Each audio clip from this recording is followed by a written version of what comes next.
Ya, langsung ke gugus tugas Pemprov Jawa Timur, Dr. Kohar Hari Santoso. Dokter, tentu dokter tadi menyimak ya survei yang dilakukan dan juga yang dipaparkan oleh Pak Sulfikar Amir. Apa nih kurang lebih gugus tugas menanggapi survei ini?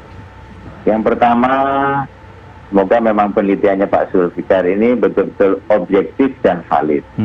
Tapi apapun, ini kan menjadi sarana untuk memberitahu, mengingatkan kita untuk mengambil langkah yang lebih konkret. Karena dari satu penelitian semacam ini kan kita perlu analisa. Dari analisa kita simpulkan, kemudian kita ambil solusinya. Tapi secara umum memang kita sudah memperhatikan bahwa ada kesadaran masyarakat yang kurang. Oleh karenanya pendekatan kita ini bukan cuma kemudian memaksa-maksa pakai masker, jaga jarak, tapi juga harus kita kembangkan edukasi, memberikan pemahaman pada masyarakat. Kalau sudah diberi pemahaman tapi masih bandel juga, memang harus dikembangkan sanksi-sanksi. Sanksinya itu harus mendidik, tapi tegas. Tapi juga kita perlu kembangkan isolasi, karena banyak masyarakat yang masih dewasa muda, yang terinfeksi, yang menjadi OTG, yang kemana-mana, yang menjadi sumber penularan. Maka itu harus kita isolasi. Kalau isolasi mandiri di rumah mereka tidak bisa disiplin, ya terpaksa dimasukkan ke rumah-rumah isolasi. Itu yang harus kita lakukan. Jadi secara umum pendekatannya adalah DSI. DSI itu disiplin, edukasi, sanksi, dan isolasi. Baik. Dok, tadi dikatakan oleh Pak Sulfikar bahwa sebenarnya range untuk anak-anak milenial ini tingkat confident atau tingkat acuhnya merasa tidak akan kena COVID, ataupun kalau kena COVID ini cepat sembuh. Apakah itu juga tergambar yang mungkin dokter melihat di lapangan begitu? Anak-anak milenial ini memang lebih nggak peduli begitu terhadap COVID di wilayah Kalau Surabaya. kita lihat dari yang dilakukan patroli semalaman, kan masih kita bisa temukan gitu anak-anak muda masih bergerombol di warung-warung kopi atau cangkruan malam hari, itu masih banyak. Dan ini kan membagi resiko pada yang lain, karena kalau tadi dia kebetulan di sana, kemudian pulang, di rumah nanti ada yang lain, di kampungnya ada yang lain, itu bisa menular kepada yang lain. Masih ada semacam itu. Tapi sampai sejauh mana pemahaman mereka, ini yang kita perlu perdalam. Nah, apa ya, kan kalau kami juga berkaca juga nih, ya kan, kami media, kan salah satu fungsi dari DESI tadi ada di E, begitu ya, Dok? Ya, edukasi. Artinya kami media pun juga kan mengedukasi.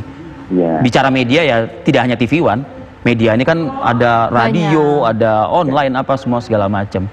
Apakah masih kurang dengan edukasi seperti ini? Jangan-jangan, Dok, mereka ini paham, tahu, bahkan ketika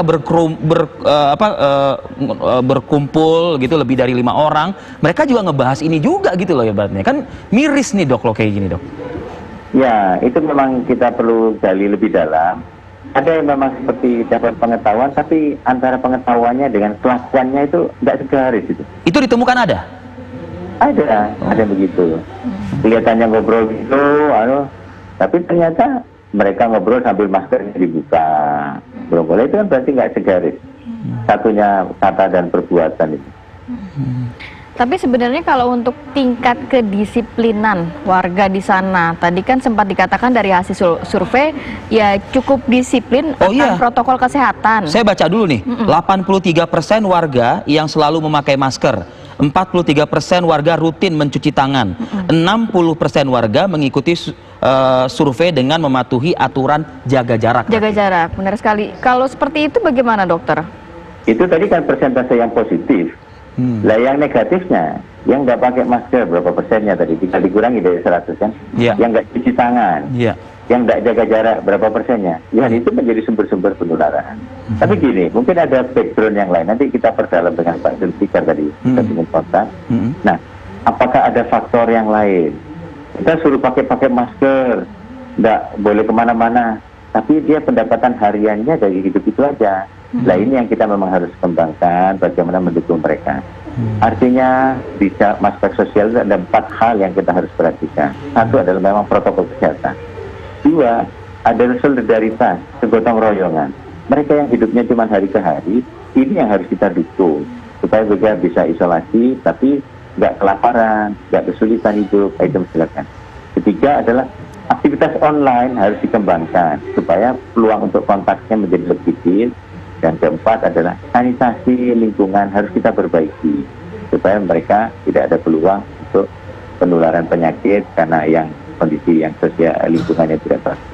Baik. Oke. Tahan dulu dokter, kita ke Pak Zulfikar. Tadi sempat ditanyakan sedikit mengenai objektivitas dan validitas ini. Apakah memang cukup menggambarkan, Pak Zulfikar? Oh iya, saya pikir dengan jumlah responden yang kita dapatkan dan kemudian metodologi yang kita gunakan, saya cukup yakin kalau data dan hasil yang kita dapatkan itu cukup objektif dan cukup valid. Sekarang kan tinggal bagaimana memfollow up hasil dari yang kita dapatkan dari survei ini. Oke, saya boleh nggak sih bertanya ini juga nih ke Pak Zulfikar nih, gitu kan? Karena ini ada label NTU-nya gitu kan, ya berarti kan, dan kita tahu NTU ini kan cukup kredibel ya di Singapura oleh pemerintah Singapura juga begitu. Apakah ini akan dijadikan sebagai semacam kayak kebijakan pemerintah juga di Singapura untuk mengatakan bahwa wah, Indonesia ternyata belum aman loh karena awareness masyarakatnya juga masih kurang, begitu, polanya masih cuek, abai dan lain sebagainya. Ya, jadi Singapura itu tertarik untuk memahami kondisi dan situasi COVID-19 di negara-negara tetangga, karena gimana pun Singapura tidak akan pernah aman selama negara-negara tetangga itu masih memiliki jumlah kasus yang tinggi. Jadi kita mencoba mempelajari pola perilaku masyarakat supaya kita juga bisa paling tidak memberi masukan atau juga bekerja sama di dalam mencari solusi yang lebih efektif pada tingkat lokal, pada tingkat komunitas. Mas Zulfikar, apakah ini hanya di wilayah Surabaya atau ternyata ada sampel-sampel lain di kota-kota di Indonesia? Pertanyaannya, kenapa Surabaya yang dipilih? Kenapa Surabaya? Oke, jadi sebenarnya ini yang kedua, sequel. Yang pertama itu kita lakukan kemarin di Jakarta. Jadi kita bekerja sama dengan Pemprov DKI. Dan ini juga surveinya juga dilakukan sebagai bentuk kolaborasi antara NTU dan lapor COVID-19.org. Jadi hasil survei kita di Jakarta itu cukup cukup mengejutkan juga. Kita berhasil mendapatkan responden sebanyak 154.000 orang. Jadi validitasnya sudah tidak perlu dipertanyakan karena kita mendapatkan data dari setiap kelurahan yang ada di Jakarta. Dan hasilnya memang di Jakarta itu sedikit lebih buruk dari Surabaya malah. Jadi persepsi risiko warga DKI itu lebih rendah daripada Surabaya, dan karena itu kita memberikan masukan kepada Pemprov bagaimana caranya supaya tingkat persepsi ini bisa diperbaiki. Oke, kalau gitu apa dong masukan, mumpung ada Pak Dr. Kohar ya yang mewakili pemerintah provinsi dalam hal ini, dari hasil survei yang dilakukan ini, apa masukan untuk Surabaya? Oke, selamat pagi Dr. Kohar. Selamat pagi Pak Zulfikar.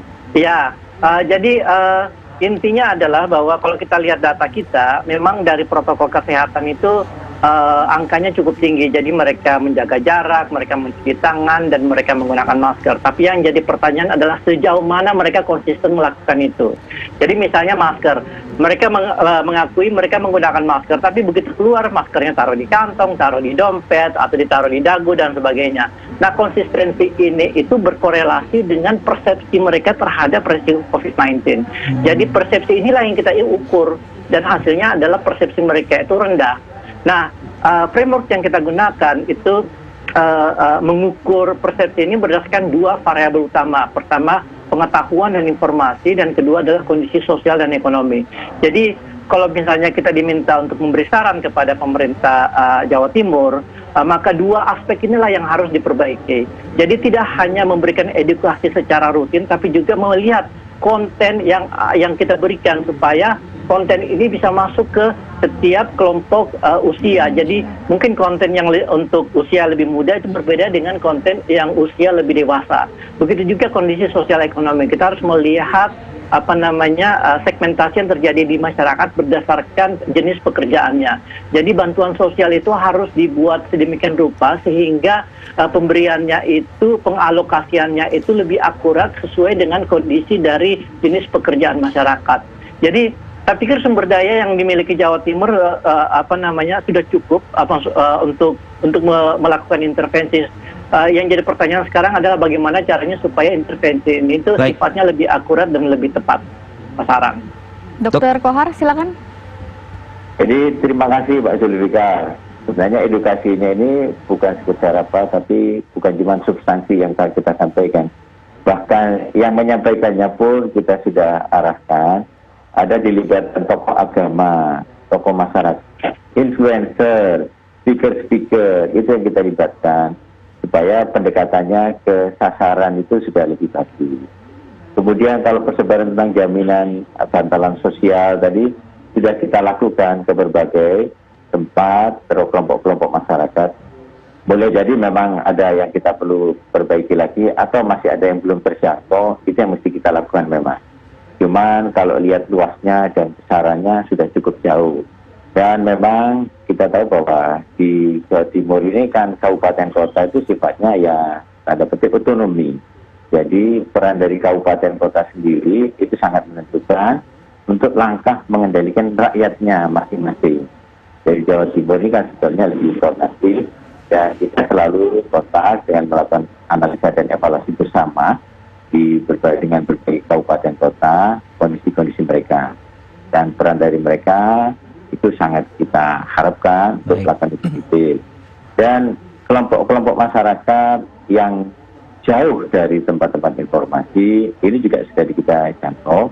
Dan mereka yang perlu mendapatkan bantuan sosial yang lebih jauh, ini sudah kita coba sertifikasi. Yang lebih utama memang bagaimana mereka bisa betul-betul berperilaku seperti pengetahuannya, sehingga langkah untuk pencegahan itu bisa terlaksana. Ada yang memang dia sakit, tapi keluarganya kemudian ikut merawat, maka jadilah kluster satu keluarga. Semacam itu. Sehingga kita mesti bergerak bersama-sama. Alhamdulillah dengan dukungan TNI Polri, aparat setempat, ini sudah berlangsung lebih jauh lagi. Baik. Dr. Kohar Hari Santoso, terima kasih dok atas waktunya dok pagi ini, dan juga Pak Zulfikar Amir, terima kasih Pak Zulfikar atas juga ya kegiatannya ya sudah melakukan survei ini juga gitu. Terima kasih. Sukses untuk Anda berdua. Penting tuh, jangan sampai gini, kata Dokter Kohar, kita sudah mengerti, sudah memahami, tapi tidak diimplementasikan gitu ya.